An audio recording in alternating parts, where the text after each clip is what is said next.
Well, hello everyone, and welcome to the as of yet still unnamed talk TV interview show here at twitch.tv/bestpalbrigade. My name, as always, is Kyle Carty. Any and all pronouns are fine. And joining me tonight, and let me know if the audio isn't working because the troubleshooting ran a little bit late. But joining me tonight is Ajey Pandey. Please click. The click isn't working. There he is.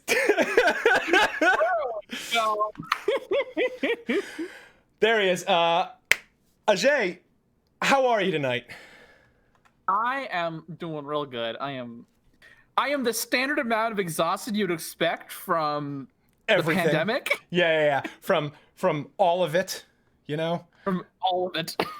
There it is. So my stream deck has immediately stopped working, so that sucks.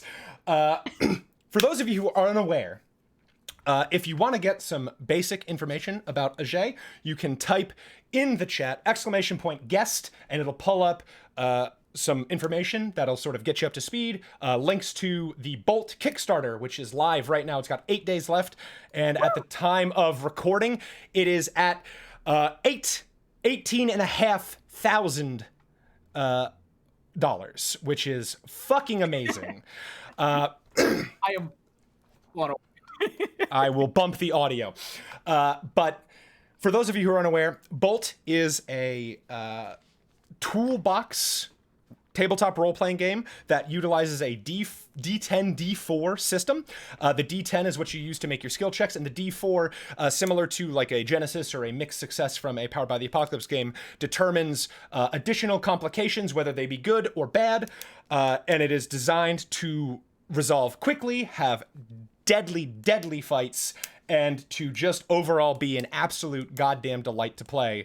And that's exactly what it is, because I am so fucking down with it.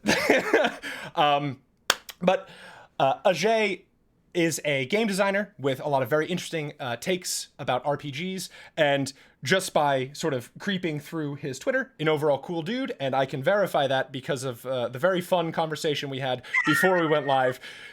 It's going well. I'm 2 for 2, everybody. Both guests so far have been absolutely goddamn delightful. That was a hell of an intro. You got it. You got it in one. I told you. I listened to interviews and I heard and I was like, gotta hit this right. And the guest works correctly. Excellent. I made Ajey louder. If it is still too low, please let me know. I'm actually just gonna pop in really quick to Discord and see if I can bump the audio just ever. No, I can't. There we go. User volume, bump it up. This is the professionalism people come here for. I need you to know that. This is it. So Across the board. let's just get right into it. For those of you who are sort of unaware of how these interviews go, think of this as something more of like a 201 or a 301 course or a 202. I didn't do good in college. I don't actually know what the course codes are, but this is going to be, we're going to talk a little bit more beyond just like, could you tell me a bit about how Bolt works? We're going to start hitting How do roll dice? how do dice. Jank on the bingo card does not count. Now chat, I'm going to ignore you unless it's a technical error.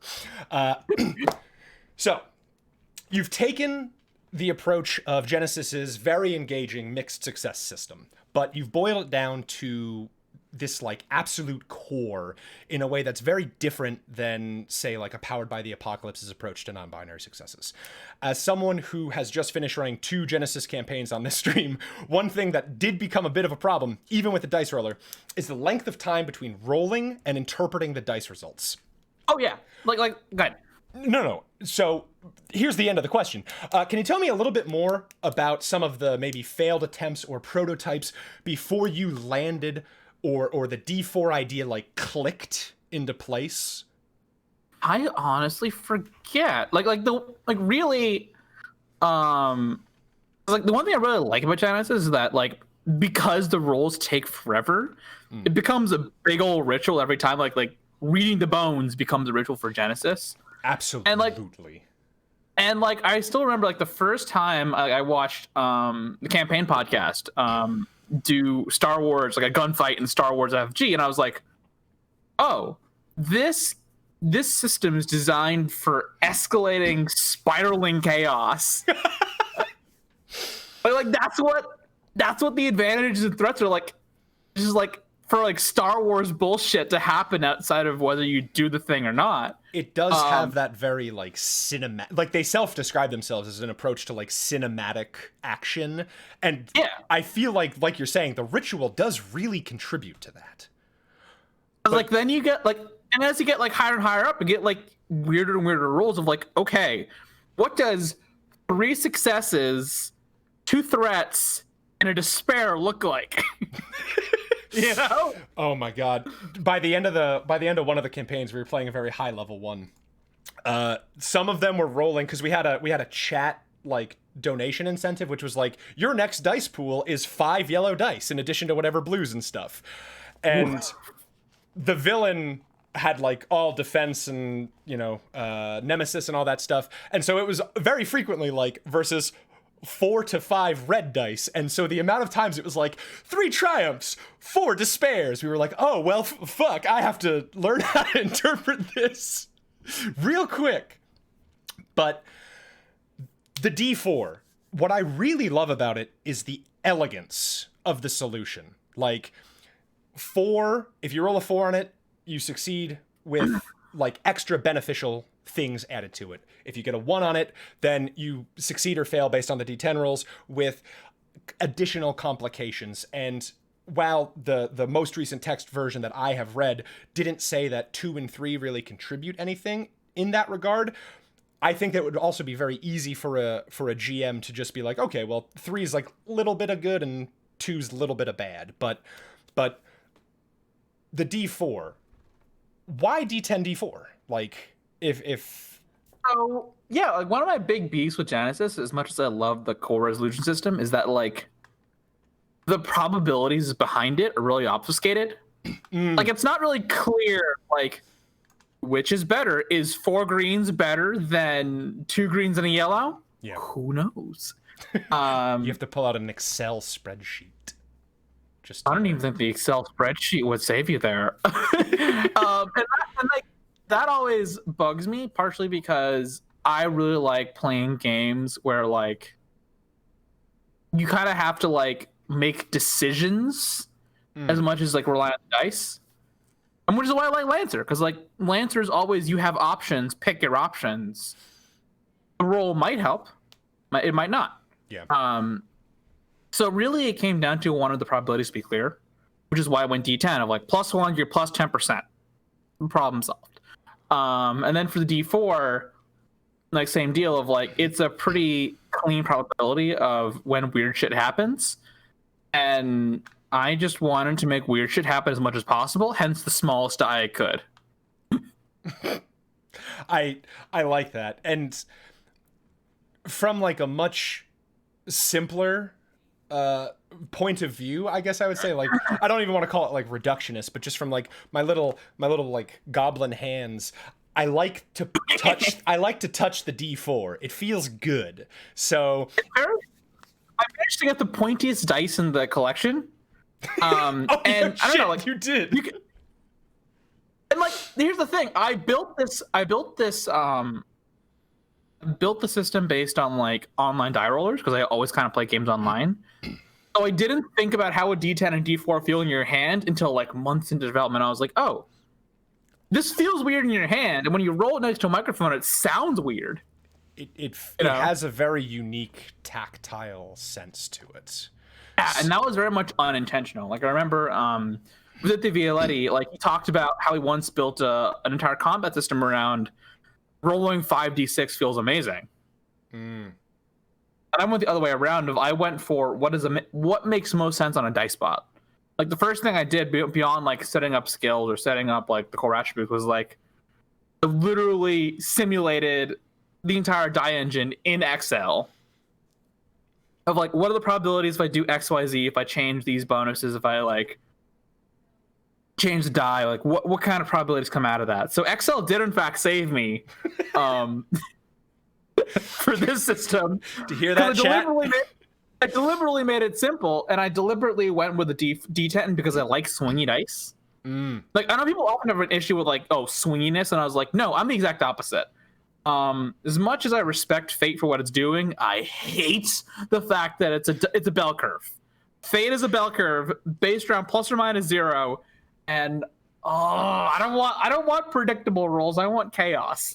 You want to go for bust, like you want. I want to go for absolute bullshit nonsense, which is why the die spread's so wide, and also why weird shit happens half the time, unless you take reckless, in which case it happens 3/4 of the time. Because if you go reckless, you get a +2 on your roll, which is a big deal, and then complications happen on a 1 or a 2. Oh, I missed that. Damn. Here I thought I did my full. Okay, so I want to talk a little bit about your hashtag tabletop chop shop. Yes. And so for those of you who are unaware, that was something that you began is a way to sort of tinker with, break down, and reverse engineer a lot of assumptions about like the styles and mechanics that are found within tabletop role-playing games. But it's sort of spread beyond just you now, which is very rare with a lot of hashtags. How have you found people have like reacted in the beginning of Tabletop Chop Shop versus how they maybe use the hashtag now? Honestly, have people like use the hashtag outside of it was kind of the point. Like the way it started was, and I guess I should actually take credit for this thing, is that I was literally like, I pulled up a bunch of game designers I respect and I'd already kind of chatted with a little bit of like, let's like come together on like a mutual hype sphere is the way I put it. Of like, like game designers should support each other. Like hype each other's work. So I was like I pulled in like Deep Hemingway, Nick Butler, who's working on Tidebreaker, Vince Smith, Dichotomous Prime, Monkey's Paw Games, Dick Mazik. Like I pulled in a bunch of people to be like, okay, well, let's like group together. Oh, and CD Guanzon as well. Guanzon's great. And I pulled a bunch of people in of like let's like have this mutual hype sphere where like all these people are really, really thinking about game design mechanics in really interesting ways. Like, let's share notes, let's talk about this publicly, and let's try and like improve the RPG discourse. So very much it started with that of like, let's talk about like game design things in a way that's like less hot takey, because a lot of people like give their game design like phrase it in a very like hot takey way, which like even if they're correct, it sounds wrong. It sounds incorrect, even if they're absolutely right. And I wanted to push back against that, and like have these like little like nuanced discussions, and then like everyone within the original group chat kind of took it in their own directions. Like Vince started talking a lot more about like nitty-gritty details. Nick Butler started talking a lot more about like how to like make your games bigger. And I just went deeper into like my own soapboxes around game design, and like the first thing that came up was like people were like, can I use this hashtag? And I had to like tell people repeatedly, yes, use this hashtag, have your own game design thoughts. And slowly like that hashtag has become not just like, let's talk about game design in a more measured, more nuanced way on Twitter, which kind of pushes back against the platform a little bit, but also like let's use this hashtag as like a thing around, let's see how we can make more people like make full-time careers out of this. Like D especially took a lot of work into like, okay, how do we think about monetization projects? How do we think about sustainability? And that's important. Like I have a day job. Like I'm never going to want to make RPGs my full-time job. But for a lot of people, that's like what they want to do. And right now, like there's not like an established way to make game dev in particular a full-time job. No. You have a lot, like the way it's set up, like the games are underpriced, everyone's relying on freelancers, and the only really sustainable business model, the only really sustainable way to build up your game design shop, unless you're like WotC and maybe Paizo and maybe Palladium, and not even Evil Hat. Of like, no, Evil Hat. Sustainable. Evil Hat was like, not doing well. And it's like the only sustainable way is like you have a shop of like 2 to 3 full-timers and then like a staff of like freelancers. Like that's what Art Talsorian's doing. Yeah. You got Mike Pondsmith. I think maybe Cody works full-time there. Like one social media manager and the rest is the freelancers. You know, like I know Evil Hat, a lot of their games like are just people who are doing their own thing. Yeah. You know. Yeah. They and like pitch it to them. Yeah. And it's like these are all small shops. You know, like Metal Weave Games is a small shop. Andreas and I are actually friends. So like, yes. He's helping me with Bolt. Yeah, no, I know. Oh, yeah, I know. but yeah, like, like if Andreas, the way like the market is set up, it's gonna be a big thing if Andreas can make this full time for himself alone. Yeah, and there's gonna need to be a lot of change for Metal Weave Games to become a thing that can have 5 employees, 10 employees, 15 employees full time. Mm-hmm. You know, and like we need to like do a lot more on like the monetization side and on the like growth and outreach side. Yeah, to make the industry sustainable. And part of that is like pushing to make games like price games higher. You know, which is why Bolt costs a lot of money for what it is. You know, I mean, so this actually ties in very well to something else that I was actually hoping to ask. I hope you don't mind if I jump in here. Go ahead. But like you're saying with Bolt, like when iHunt came out, when Olivia released iHunt, there was a lot of concern over how much the book cost, but it's very similar to what it cost. 30, I believe, was the drive-through cost with Itch, you know, Itch being Itch. But I fell in love with Bolt like very, very early into the Google Docs. And reading yeah, you know exactly what I'm talking about, motherfucker. But look. Okay, then you probably saw the early politics section where I was a mean motherfucker. Yeah. That's when I knew I was fucking sold, because I was like, fuck yeah, someone is dunking on D20, I'm fucking here. But in the Google Docs, in the politics section, you made it very clear that you have a lot to say about the industry and the consumers that support it. And that's something that we talk about a lot here. From One Bookshelf's throttling of marketplaces via like the DMs Guild and similar platforms, to Fantasy Flight's incredibly sus, like, who owns this setting license that they tried to pull on the Foundry. The stance, obviously, anyone who's watching right now knows that you take a very strong pro-creator stance. What do you feel are some of the most concerning things that exist within the industry right now, or that you fully expect to materialize over the next few years? Like, what's the writing on the wall, or what are you worried about right now? The thing that like angers me more than like any of like the market-based stuff is just like the fact that abusers just keep showing up. You know, like these like I'm just gonna name drop Dungeons and Dining. Like, he never goes away. You know? Here's the insidious thing.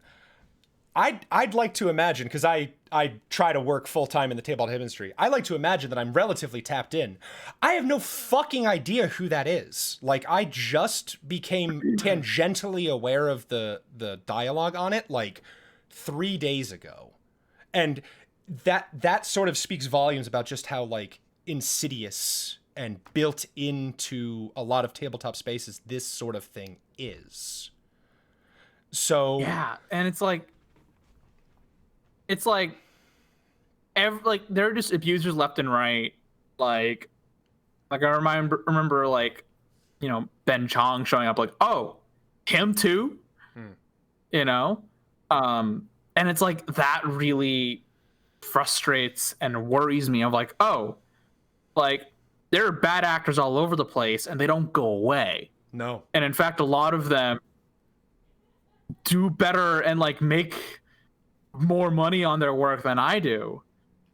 So that like frustrates me because like as long as those abusers are there, they're just gonna drive away everyone else. Yes. So like that's one part. And then for me, the other part is, the fact that right now, like, because we're very much in a monopoly economy, that just breaks a lot of other things. Like really, the player's handbook, D&D's player handbook, is ruthlessly underpriced. Like, I would think for what it is, like in terms of content and quality of art, it should be a $50 book. It should be a $60 book. Yeah. Maybe even $70, depending on like their economies of scale. Like if they are not recycling art from Magic the Gathering, that should be a $70 book at least. Like the level of expense these art pieces are doing. Yeah. For the size of the book. But no, it's $33. Like for a while, I was considering literally pricing Bolt at $33 to be like, no, this is what a $30 game costs. I Hunt could be 35, could be 40 even. But instead, especially on like DM's Guild, especially on Draft RPG, like 33 for a PHB, which is quote unquote all you need to play the game. That just like shifts the economics of everything else, because now you're trying to compete with D&D, where the business model they have is in equal parts the PHP is a loss leader trying to get you to make money off of DM's Guild, where they're skimming revenue off fucking independent creators. Skimming is a generous word. Around these parts, we call it fucking gouging and throttling. Like the PHP is like, well, that low cost partially as a way of like, like price gouging, trying to like sell you on like extras in a very like the worst of Fortnite kind of way. And on the other hand, like it's relying on exploitative labor. Like all of this art, like I distrust that it like was paid fairly if they're selling like 30 for $30. Like, how is this? Well, how is this sustainable if you're paying people fairly? With a lot of because yes, like if you sort of follow it along, I can't speak specifically to like Wizards of the Coast's pricing. Absolutely, yeah. But when I look at like we used to know people who worked at like Riot Games, and we talk somewhat regularly about how my big hot take is the expectation that Riot Games is going to create a League of Legends tabletop game that will be the first like real AAA D&D contender. But when you look at their art production and sort of like what they do in-house, and Riot Games is a whole goddamn nightmare on its own, but when you look at the way that they hire like art house companies, like art production companies, to maintain this overhead, to make sure that they stay in the black, and all these things, and then when you look at sort of what those houses realistically would pay their employees, it's fucking abysmal. Like it's really not a good thing. And like the lot, I would be shocked if that wasn't similar to how Dungeons and Dragons or Wizards of the Coast handled their 5th edition design stuff when they're not reusing Magic assets, which I think they have done a little bit, just a tiny bit, in like honestly, I think it'd be better if they did, because that's how you get that kind of stuff to be cost effective without like being like I just like everything about the book and the pricing model just screams exploitation of everyone involved. And also Mike Morales continues to be there, which is go back to the first problem. Oh yeah, hey, obviously everyone like fuck Mike Morales. Fuck Mike Morales. Fuck Chris Perkins. Yeah, thank you. Fuck Jeremy. Fuck all of them. They fucking suck. Okay, they suck. I don't get on like the Twitter fight soapbox very frequently, but ooh, do I fucking, it's like ooh, literally just like find the C-suite at WotC and just make them all go away. Bye. Oh my fucking god. Like that's what frustrates me and like worries me most about the industry is like we're under the framework of a company that like plays to abusers, that won't disavow racists, that will you know, actively that, like, foster racist attitudes within their own work site. yeah, Like, and that like I read what Orion said about the company.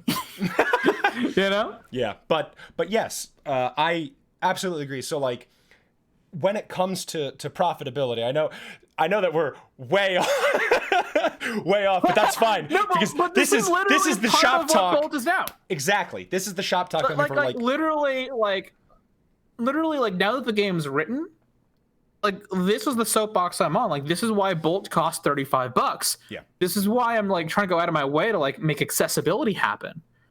You know, because then like I can go like, oh, like this game made on just one dude power Yeah. Oh. can do screen reader accessibility out of jump.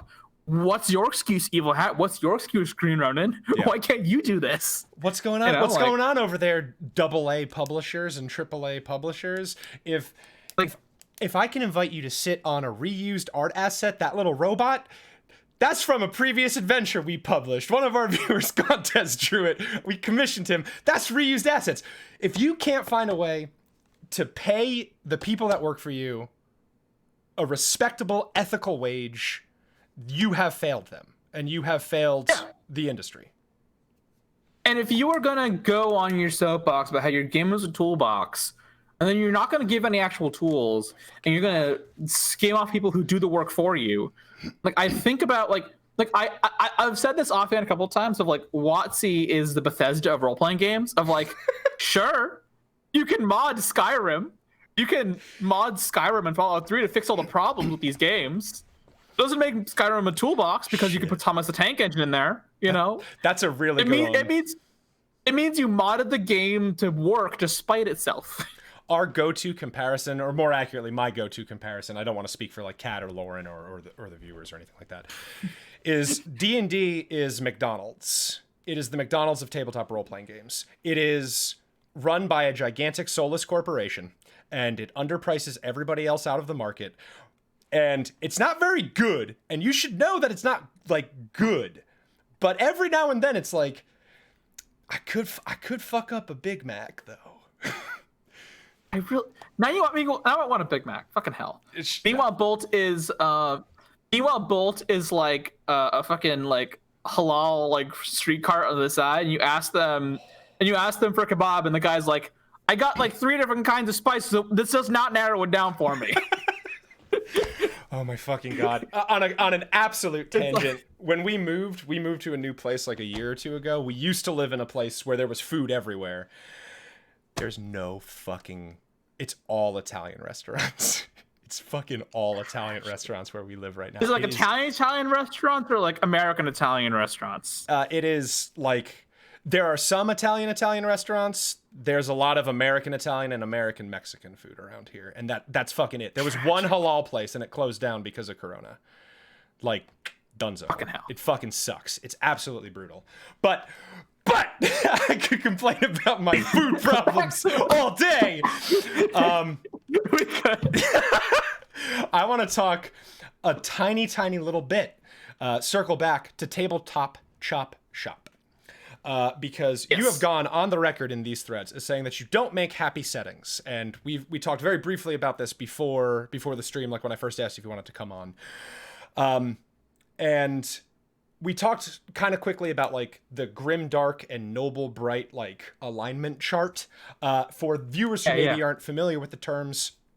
Like I said, it's kind of like an alignment chart. Noble and grim express how likely it is for an individual or like a small group to affect actual change on the setting, while dark and bright sort of go over the general aesthetic of how much like saturation or sepia tone the setting is going to evoke.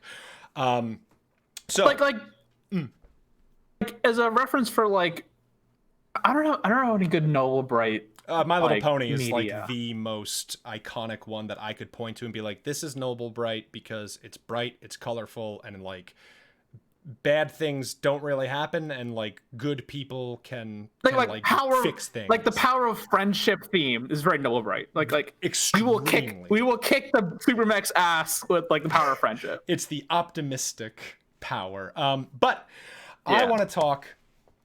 Combining your you don't make happy settings, I want to talk about Legends of Naram and how it connects to Gunfire in Svarminar, because one, Yes. Naram is a fantasy setting that eventually becomes Svarminar, which is a modern setting.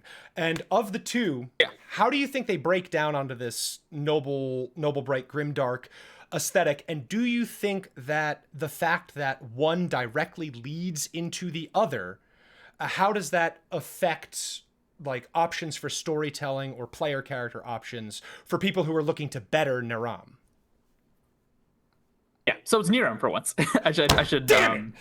I'm sorry. Thank you for correcting me. All good. I tried. You go ahead. You did it. I appreciate the effort. But yeah, so the real reason I went with this, like, so I originally started with Niram. Niram used to be a D&D setting, where like one of the big pitches was like, what if the paladins were straight up fascists? I mean, yeah, I'm paladins. I'm familiar. And then it turned into a Genesis setting, and then it turned into a Bolt setting. And like when it was in the Genesis mode, I made the Svarminar version as well.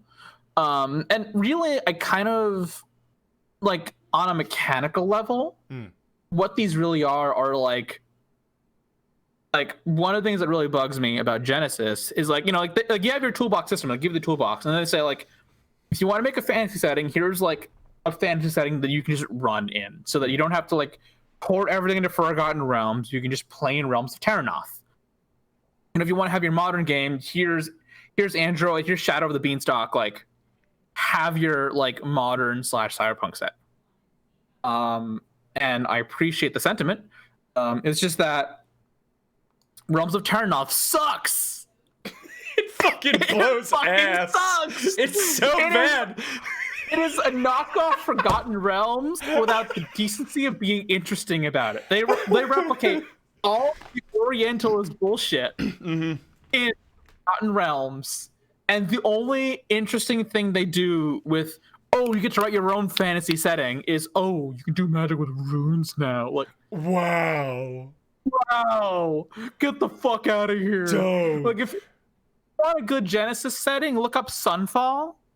Okay. I'll just pop it into the chat. Yeah, fuck yeah. I'll check that out. Sunfall Genesis setting. It's on DriveThruRPG. It's the Genesis setting you want. All right. That's a ringing endorsement. Frozen Hell, Clockpunk, fuck, Arcane Mages, post-apocalypse. There are Clockwork Soldiers. I'm in. And everything has this like Turkish, North African, like Eastern Mediterranean vibes. Fuck. That sounds so good. All right. Is that on the Foundry, or is that like it's on Foundry? Okay. I'm gonna check it out then. Hell yeah. Sunfall is the Genesis setting you want. Yeah. Oh my god. It's got lightning crossbows. It's got pacts with a demon that are the only way you can do fire.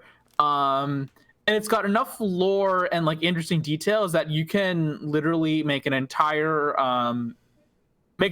campaign about rigging elections or smuggling giant bricks of tea leaves, or just being utter bastards. Just being real little nasties. Nasty bastards is Sunfall. But like, I wanted to do the same thing. I want to have your fantasy setting and your modern setting, so that when I talk about the mechanics, talk about the skills, like the skills lists you have imply things about your setting. Like the way the game's built out implies something about your setting and about your characters. Like you play Star Wars in D20, and you end up like KOTOR 2, where, I guess spoilers for Knights of the Old Republic 2, by level 18 they tell you are a wound in the Force, that you are a danger to everyone around you. And you say, oh no, of course not. And then you single-handedly destroy an entire army. You seize a ship run by a fucking Sith Lord, and you kill everyone on that ship, including the Sith Lord. And then you go to an entire Sith Academy and you murder the entire fucking Sith Academy single-handedly. Like you are overpowered, in high level D&D, and it feels it. And that shapes the story. You know, Coder 2 is so good. Nihilus, yes, Kamado Taco was right. You and Nihilus are the exact same entity. Except Nihilus has the decency to be scary and accept it. You were just a straight up wound in the force, and you still get to keep your light side rating. It's bullshit. The Jedi Council is right. You are a danger to everyone around you. Bloodshed follows nightmare. You are the end times. So, yeah, all right. And so this influences your world design, as it I feel logically should. Yeah, it's like okay, I'm gonna have to make I want to make a fantasy and modern setting, but I want them to be specific settings. Otherwise, it becomes boring. And then okay, if I'm gonna make an actual setting, I'm gonna make it good. You know, and hence I made the fantasy setting actually interesting. You know, I don't let elves and dwarves and orcs be analog for real life human culture. I'll just say screw it, you are a human culture. You know, you can have blue skin, but it's not going to be a thing you were born with. It was a thing your parents did to you when you were 3. Now you have to deal with the fact that your parents limited your free will in an act of devotion. And maybe you're okay with that. Maybe you wish things were different, but it becomes a different thing. It doesn't become bioessentialism. Yeah. And that's what I wanted for the fantasy setting, and I wanted to make it interesting beyond, you can wander around the wilderness killing monsters. Please. Yeah, here's our 4 pages of random encounter tables that completely ruin any aspect of world building. Because how did the elves in the previous encounter not know about the fucking red dragon in the area? It's you're gonna have 3 bandits show up and try to kill you, and it's you're just gonna kill them all. They're not gonna run away, and there's no reason for why they're there. It's please now. All fights are fights to the death. All fights are fights to the death because there's no reason for it beyond experience.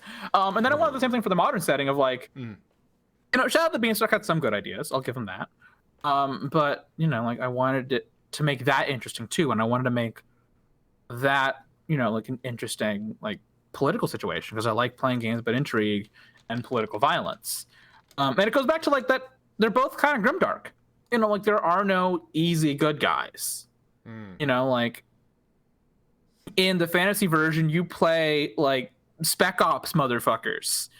You are in the shadow of the nexus of political power in the world. There's obviously no war in the backyard of Gandana. Are you nuts? But you are there is no happy world where you can be a group of 3 to 6 people who are trained at killing, who kill people all the time. Bold is a combat heavy game. You play killers. You play killers and mercenaries and soldiers. Yeah, you've talked at length previously about how violence is a core principle of the design of the game, and how in a lot of respects you've sort of designed it to have that sort of catharsis where you can put a face on something and then punch that something. Yeah, and Gondis is right. Kill people all the time is kind of an understatement. I want to highlight that.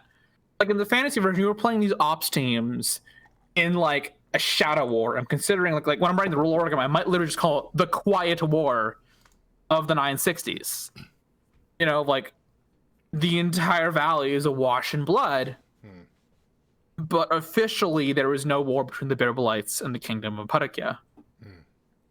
And that's the reason for why you're here as adventurers. And that's because of the existence of this indiscrete conflict. Not indiscreet, I'm sorry. A discrete conflict. That is probably why the more modern setting is... I don't want to say that it's immutable, because obviously all storytelling for people playing a story can bend and break, and that's very much how Bolt is designed. But do you think that sort of contributes to why the outcome is the way that it is? The reason I went with an 800-year gap is I wanted to be the kind of thing where no matter what kind of stuff happens in the fantasy setting, you can believably say, okay, the modern setting is going to happen this way anyway, because you are unlikely to change the world in a way that's so huge that your actions in the fantasy setting in a campaign are going to really change the tenor of what Svraminar looks like beyond like an occasional museum entry, like Easter egg type thing. And the reason I wanted the modern setting was I looked at like the world building around Bright, that like really crap like Netflix movie. Christ. Which, for folks in the chat, if you haven't watched Bright, which one, good for you. Don't do it. Don't do it. All the pitch you need to know is Orcs in LA, featuring Will Smith. And they put no further thought into it beyond that. And I'm like, no, like I want to, like, if we're gonna have a world where magic once was a thing, but now you have cars and guns and synth music, like, let's do the world building properly. You know, like, if you're gonna like have a fantasy cosmology in your world, like make it a real fantasy cosmology. And it's like, oh, I already have a fantasy setting. Let's just take the cosmology I wrote for that. Take all the soul binding stuff I already did. Let's take all these gods. Just pull the clock forward of like all this whiz bang magitech. Some apocalypse happens, and now all that doesn't work anymore. So now, this is why we're at like cars and guns, and like traces of weird magic here and there. It's an adaptation. It's interesting that you talk about one of the key components of Svraminar being synth music, because not only are you a skilled game designer and electrification researcher, but I found out that you're also a musician. I used to be a musician in a past life, yeah. Oh, okay. So college happened. Yeah, I did notice there was a big gap, like boom, right after. So then I gotta ask, because I listened to a lot of it and it was great. Like, you're very skilled with the violin. You produce like very interesting hypnotic beats and like upbeat chiptune songs. That was from far away. Yeah, what's up? What's up? I did my homework. That was me in high school. Look, I did find some videos of very young you playing improvisational violin, okay? Oh man. Deep cuts here. Look, I told you, it's the 202-303 course. Yeah. When you did perform music, what were some of your major influences for your sound and what drew you to them? Or, if you don't want to talk about that, have you ever considered making soundtrack that would fit in this more modern post-magic watched the Kickstarter video. Yes, I have. You watched the Kickstarter. I absolutely I made have. music for that. Really? Yeah. It's a So I did make a playlist about this. I made like a Spotify playlist a little while back, of like the music that defines the game in general. And I kind of didn't really specify like, is it the fantasy setting or the modern setting? Because I kind of assumed the same music for both of them. Yeah. Because for the same reason, it's just like, it does not come with a complimentary cassette. That's a thing that I need to do. Is like commission. But like, it was very much like the music is a mix of like desi hip hop, synthwave, dubstep. You got a lot of hi-hats like, on a lot of your stuff. Yeah.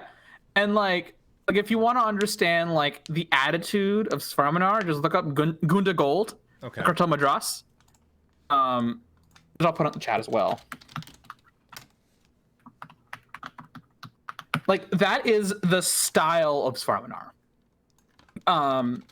Like, that is... Like, the music is very much like a part of the influence for the setting. Oh, this thumbnail slaps. Oh my god. I'm so excited to listen to this. This looks so good. All right, I'm in. You got me, as if I wasn't already in. like that was part of the aesthetic of like, I want, if the music is set right, like that defines the rest of the attitude of like, oh, like I can listen to like Skrillex' remix of Kendrick Lamar's Humble and be like, this game does that. You know, like you look up I Do Coke by Kill the Noise, that's Bolt. You know, you like scroll through Perturbators like discography, that's what a sword fight in Niram should feel like. Of like every snare that like knocks your eardrums out of place, that punctuates driving your fucking longsword through someone. I feel like we have very similar soundtracks in a lot of regards for when we're world building, because you are speaking into my soul. Yep, I put in some stuff from Spore. I put in stuff from a bunch of like underground like Indian rappers. You know, I'm not super familiar with the Indian rap scene. Do you have? This is completely. I am not familiar off the either. book. Do you have a recommendation of something I could like get into, like just like Riz a song? Ahmed. Okay. What's a good Riz Ahmed song? Gold Mogambo by Riz Ahmed.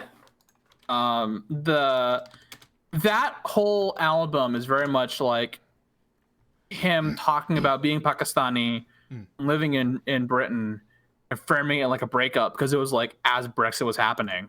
Oof. And the refrain from Mogambo, which I just love, is they want to kill us all, but can't kill us all. All right.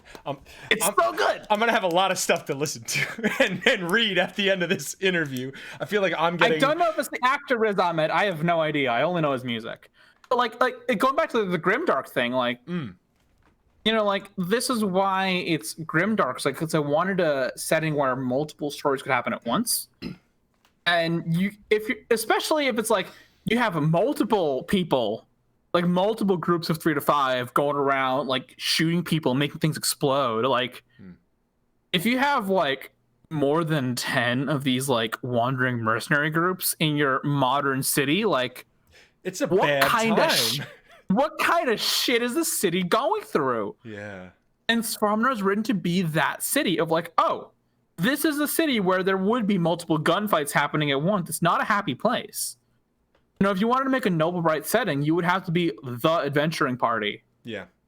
In the Noble Bright setting. It's so, you know, touching on Noble Bright and even Middle Earth, like Middle Earth only has space for one adventure to take the ring to Mount Doom. That's true. You know? Yeah. There's the one group of like, quote unquote chosen ones, or chosen by the narrative, or forces that be, whatever you want. Like there's, and I would argue that Lord of the Rings isn't Noble Bright. No, it's not. It's I believe a lot of people classify it as not grimdark, noble dark would be the classification, where like you can save the world, but shit sucks. Oh, it's the dude from Rogue One. Oh shit. Oh shit! It's Bobby Rook. Oh fuck! Oh man, that's cool as hell. Know. All right, so touching more on this grim and this darkness, this is probably going to be my last direct question about Bolt, and then we're going to segue to a little bit of you. You've said that the game's healing has varying degrees of flavor and hardship, with the hardest being the campsite healing rules. And having read them, yeah, it's very clear. But of the 3 flavors of healing that you've designed, which one do you find yourself using for the majority of your own Bolt games over the other ones? And what drew you to that one over the other ones? The reason there are 3 healing systems is because I couldn't decide which one I wanted. So I was like, you know what? Like, this is a toolbox system of like, here's the part where each of them do different things. You know, of like the full heal one, if you don't really give a shit and you just want like to have that like episodic flavor of it, of like you restart every scene. Whereas for a game I'm running, it's very much a survival game at this point. So like it's like a Star Wars adaptation. So like they just got out of Order 66. They're crash landing onto a planet that has not seen the rest of the galaxy in 250 years. It's a survival game. Hence, they're going to use the survival rules with like extra rules for like exhaustion and stuff. Like, like that's what the campsite healing's for. Is for if you're going to play a more OSR style game. You know, whereas if you, something that would fall similar into the vein of like Delver or something that you, that came about. Okay, I like that a lot. Meanwhile, if you're playing like, if you wanted to play like Netflix's Daredevil, that's like the middle level of healing. Of like, You're gonna wake up in a dumpster. You'll be ready to go kick some ass in the next episode, but you're not gonna be at full health. You know? I like that. I like that a lot. So instead of like giving like the thing and saying if you don't like it, change it, I give options and I like try and like explain like here's what they all do. Here's my logic behind it. I'm gonna give you the tools to make your own choice. I'm not just gonna tell you to make your own choice, not like explain anything. Yeah, you're going to show the theory. I'm gonna show the theory and I'm gonna comment my code. Yeah, I'm not gonna leave you in the dark. It shows a lot of like the toolbox RPG influences that you drew on from some of your more the games that you've more vocally said are direct influences on the design approach of Bolt, which is just here it is. I'm not going to leave you in the dark, and I think that's something that people very, very strongly reacted to in a positive way because you put your money where your mouth was with that, and I don't want to seem like I'm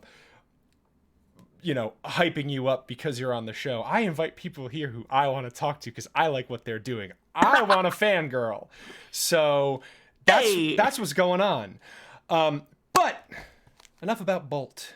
I want to talk a little bit about the man behind Bolt. I want to share an image with you that I pulled off of your Instagram. And oh no. Oh no! It's one thing I will never do on this show is do something to like fuck with a guest. That shit would be incredibly uncool. So I'm getting serious Nardwar vibes. All right, so yes, Nardwar was like a huge influence because I was like, the tabletop industry doesn't have anyone like that. Like, we don't have someone who wants to do these, like, deep dives into a person. Or, like, what's the dude from, Hot Ones? Like, his interview style is very interesting. Like, there's a lot that I want to try and do with these, like, 302s. So, you went to a tasting event. You went to a wonderful Scotch tasting. With this bottle. So what I want to talk about with you is a little bit about alcohol. I had a roommate a while back when I lived near Good Food, who was incredibly into Scotch. And so I have enough to pretend I know about Scotch in my brain. Same. Do you fancy... My dad is a real Scotch connoisseur. Uh-huh. I just enjoy it. That's exactly it. Like, he had... the one that stuck out to me before I even asked the question, he had a.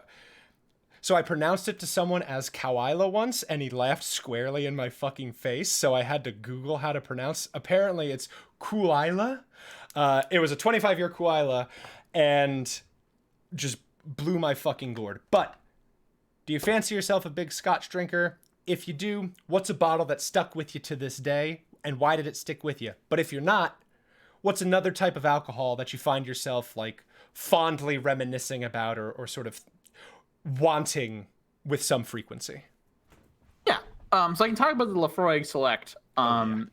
So one thing I really like about scotches is when they like kind of like have like a bite, like the back of your tongue kind of bite. Mm-hmm. Which is what really does. Like you just like take small sips of this, and it's like interesting. But the thing about the Select is that it's because it's a weird, like, different kind of not a brew, like what are the weird like distilling thing? Like, yeah, it's not a blend. It's not a blend. Okay, good. I only do single malts. I'm a snob like that. But the thing about the Select is that like whereas the regular 10-year is like got this kind of the full body thing, it's selected like they cut out the middle, and I like it. And it's very good like. I'm not going to share it with anyone kind of scotch, but it's also not like wildly expensive. So you don't feel like you don't feel like a compulsion to like save it up. A more common thing, what I'll probably actually get is Sam 76. Oh, okay. So the thing with a lot of like craft beer IPA stuff is that they really should be selling those in like 4-ounce servings. Are you an IPA fan? Because I fucking hate IPAs. I will take 3 sips of an IPA And then be The done first with it. sip, the first 2 sips, great, love it. But the fourth, it's undrinkable. Okay. Yes. Someone who So they should gets sell it. those in. They should sell IPAs in Little shots. fingers. Yeah. Give it to me in a shot, and I will like take a flight of those things. But a pint of an IPA is too much. Like Lagunitas IPA is like the bitterest I'll go, but it's still drinkable after a full serving. But Sam 76 is like, it hits that itch of like it has interesting flavors to it, but it's actually drinkable. You can actually drink Sam 76 without having to justify it. I like that. So, because chat is talking about it, are you a peat fan? Like, if your scotch or whiskey is peated, are you a fan of that? Because I know that's a very like diverse topic. I like the Select is, I think, pretty peaty. Like, it's not a fruity wine. It's not a fruity scotch, rather. I'm not a fruity scotch kind of person. I like stuff that bites, and before I select bites. You want the smooth fire, like you want it to be. No, I wanted to like hit. Oh, you like, want it to kick you in the throat. I wanted to kick me a little bit. Okay, I like that. You know. What right now, because we have no alcohol in our house right now that I want to drink.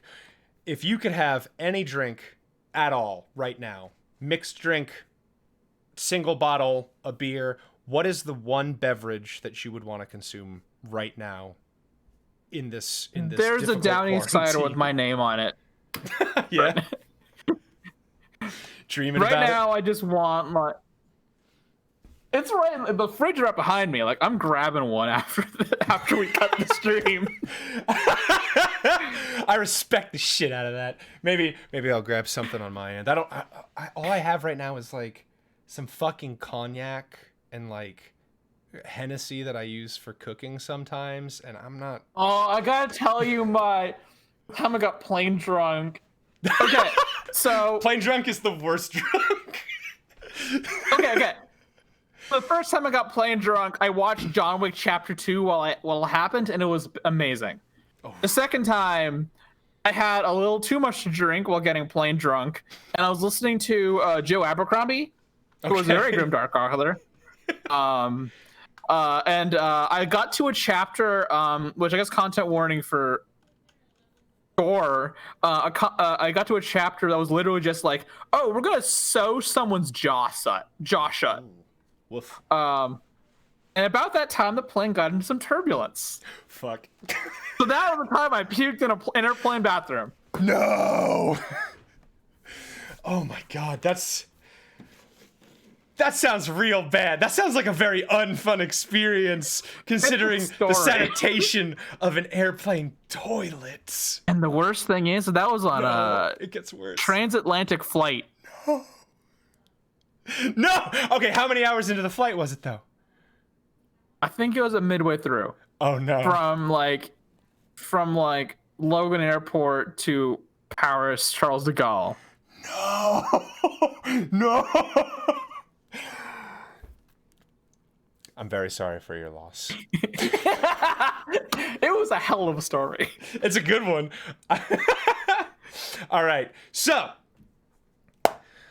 I don't have a picture of this one, but I want to talk about a very small robotic friend, because I've always been enthralled by like the Boston Dynamic robots, and while creeping on your YouTube, I did learn about Dynoroach, and yes, that was my okay, so I went to a weird magnet school, like a weird nerd magnet school, and the junior year project was literally like do some research. So literally, good. I was like, I was like, you know what? I'm gonna do some like robots shit, because I was at that point I thought I wanted to go into robots. I'm glad I didn't go that route, because all the robotics jobs were making murder bots for the Department of Defense. It's real bad. Yes, it's not good. Real bad, but Dynoroach was really interesting, because at least at the time in like 2014, the real pitch for Dynoroach was the entire robot's made out of paper. Like paper with like a little like plastic laminate in it. Really? And like the way it's designed to move is like there's a little motor in it, and it controls like a little like papercraft assembly so that the thing actually walks like a bug. Like it's called biomimetic robotics. Mm-hmm. So the idea with Dino Roach was, you can like this thing will like walk like a bug. It will walk over obstacles, but the core drive is a regular motor. So it will do the kind of stuff that like a Boston Robotics Spot thing will do with a bunch of servos, by just having a really, really cheap design and a lot of like flexible legs. Problem was that what I wanted to do was combine it with like swarm robotics stuff, which really is a PhD project. And I was a child. So I got a C on that project. A C On this year-long project. What the fuck kind of nerd school were you at where that's a C? Here I am, where it's like, that was fucking paper? And you're like, oh yeah, it was a C. What? Oh yeah, because like the actual thing, coolest shit. What I was trying to do was merge with a different field of robotics entirely. Oh my god. Which was just way out of the scope of what was reasonable for a kid. How big is your brain? And yes, it's... How large is your brain? Not that large. It's constantly overclocked. I would die. Gotta install liquid cooling in there. But yeah, it was very much a feeder school for big engineering schools. The year after me, a significant portion of the class below me went to like Ivies and MIT and shit. Oh damn. Very much a nerd school. If anyone knows Mass Academy Math and Science. Mm-hmm. That's impressive. So I've lost my composure because I'm like legitimately incredibly super impressed, because I watched a bunch of videos of this cute little bug, because I love bugs and I love robots. So Bug Robot. The Bug Bot. It's a really cute Bug Bot. Pull me in on that one. I watched a bunch of videos. I, in a million years, would not have guessed that it was made of paper, because all I watched was it like climbing over things, and I was enthralled for like 30 Literally, minutes. the entire thing is you like take a piece of like construction paper, put like a little plastic sheet in between, another piece of paper, laminate that together, then laser cut out your pieces. That's amazing. Like that's amazing. And it comes together like a pop-up book. Oh yeah, it was super cool. I don't know where the product is now. I don't know anything about the people who like do it now. So then I would like to end in a similar vein. Let's talk a little bit about more robots in the fact that you're working on a mecha game right now. And whether it's, a homebrew campaign or something that's going to be for Bolt. As a fellow mech fan, what mech media have you found that you've sort of enjoyed the most, and what drew you to that franchise over others and sort of enabled you to stick with it? Like, what's your mech influence? This is like, I'm gonna be a real piece of shit and say I have not actually watched any mech shows. Oh shit, that's okay. I have very little backing in like mech media. Instead, all of my like interest in mechs comes from going to engineering school. And thinking about mechs from that perspective of like I was talking to you about a mech game that I was working on, this like diceless, GM-less, like you control the enemy with like a behavior table. Yeah. The thing I didn't tell you is that the initiative system for that game is the Troika fishbowl initiative thing, where you just like draw names out of a fishbowl until it's your turn. Until everyone goes. Or until you get an end of round. No, sometimes you might not go. You might not even get a turn. Oh, shit. Because the way in Troika works is like, you just forget to do something this turn.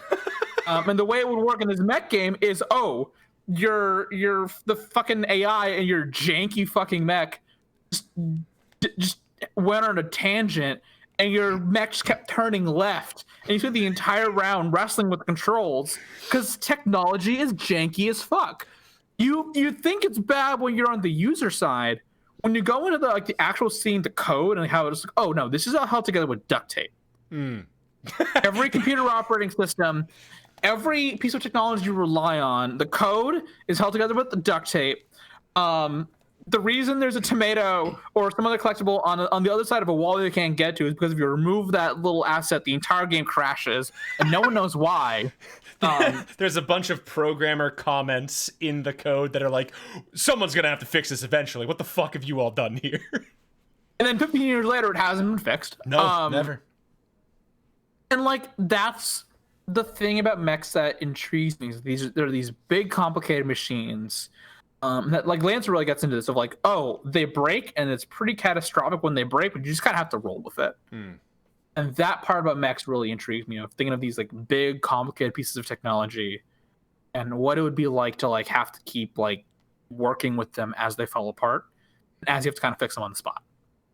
I love it. So that's my mech input. So I'm clear on it. It's a no dice, no masters, Troika initiative, enemy Crunchy combat. AI crunchy combat. I goddamn love it.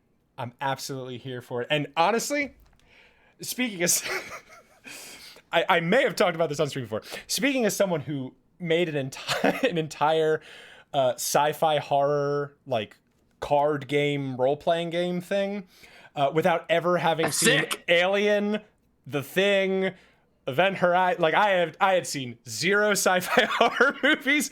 I get it. Like where you're just like, I like the concept. I want to explore this part of it. So absolutely, I get it 110%.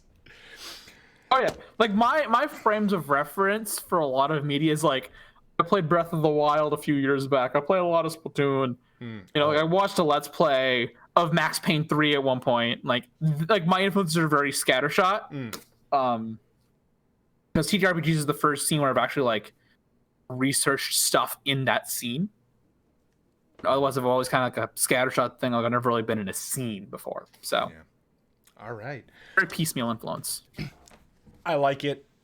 It clearly works. That is going to be the end for our interview today.